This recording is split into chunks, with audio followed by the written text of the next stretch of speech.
It all started on November 10th, 2020. I still remember that day like it was yesterday. That's when I came into his life. I was the first M1 MacBook Pro he ever held. We spent a lot of time together. Life was great.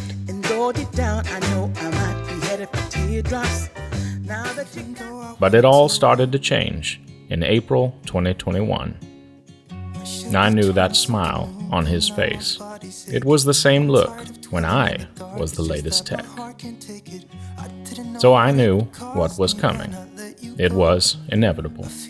I was phased out.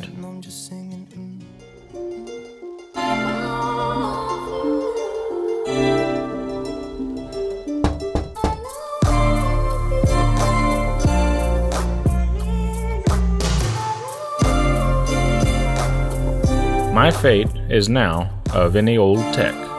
I lie somewhere waiting for the younger generation to appreciate me again. Oh, new MacBooks are coming out apparently. That's pretty cool. And as for you, the latest and greatest, your time will come. It's the curse of the tech reviewers.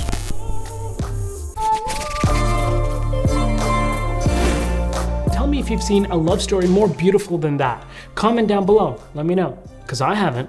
Hey guys, how's it going? Today we're going to be talking about why I'm going to be selling my M1 MacBook Pro. I already have a buyer. I'm going to meet with him tomorrow, and after that, this thing is gone. Now, as a tech reviewer, given our tech life cycle is a lot shorter than the average person because we tend to switch through products very often in order to review them, but here's why I'm really selling my M1 MacBook Pro. The first reason being, although I absolutely love this machine, and I've been using this as my primary machine for editing, for everything pretty much, for the past 7 months, but I still think that this particular MacBook is probably one of the least values that you can get out of the M1 MacBook lineup. Here's what I mean. The base model of this MacBook Pro comes in at about $1299. So does the base model of the iMac 24-inch. But with the iMac 24-inch, you're getting a lot more, right? You're getting all the peripherals. So like the keyboard, you're getting a mouse, you're getting a much bigger and nicer screen, a 24-inch screen. You're getting better webcam system, better speaker system, everything. And it's like a whole entire desktop setup. The thing is, even if you told me, Tausif, you know what? I can't take this to coffee shops. I need a portable laptop.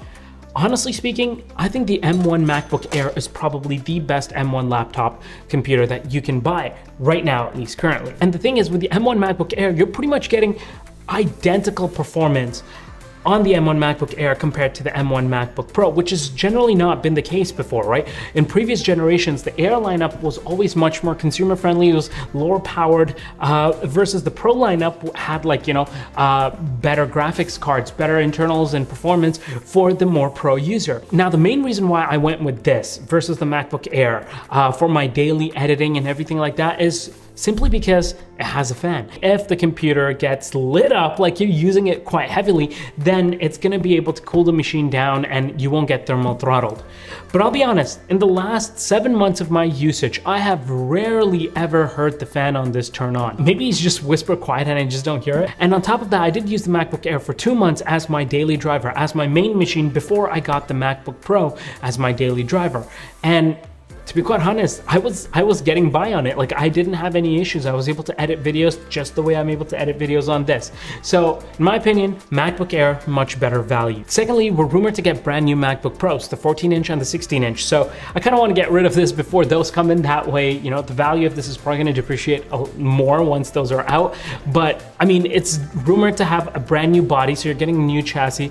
You're getting a more upgraded M1 chip. So it's going to be more powerful. Apparently it's going to have MagSafe.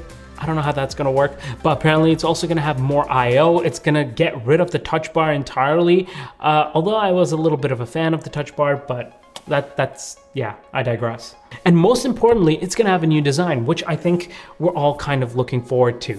So that's number 2. Number 3, to be quite honest, ever since I got the iMac and the iPad Pro, both with the M1 chips, I've been actually really enjoying my usage of the iMac and the iPad Pro, like that combo. This iMac has been an absolute treat to use. I absolutely love using it. I mean, the screen is really nice. All the peripherals and everything, the way it looks, the way it films, the way it looks in photos, everything, the whole package, I absolutely love about the iMac. I love the fact that for $12.99, you're getting so much value out of it. And then when I need to leave the office and I'm on the go or I'm going home, then I just take my iPad Pro with me, and I can do majority of whatever I need to do on the iPad Pro. Literally the only reason why I used to use Mac OS was to edit videos and to do any more serious tasks that I needed to. But literally photo editing, scripting, all my emails and business work and everything, I could do all of that on the iPad Pro. And that's what I intend to do again. So now that I have the iPad Pro and the iMac, I'm gonna try to see if that sort of combo works, but make sure you guys are sub to the channel so you can see what my thoughts are on the matter, or if I'm just gonna end up going back to another MacBook Pro once it comes out, and what my thoughts are on both of these sort of solutions. So I've been usually using the MacBook Pro as the bridge between both of these. So I never really had a desktop setup. So when I was using this portable, and then when I come to edit or anything like that, I'd kind of just dock it to the, the external monitor that I have there. But you know what, that got pretty annoying, and that brings me to the next part, where I've been running into like issues where if I slightly touch like the connector, sometimes it disconnects. Sometimes when I have the monitor connected to the laptop and I open up the laptop, I get like these like resolution warping issues that kind of persist until I have to restart this laptop. Sometimes the laptop just restarts on its own. So there's been a few different issues that I've had to deal with by having to connect it to the external monitor almost every single day for a majority of the day.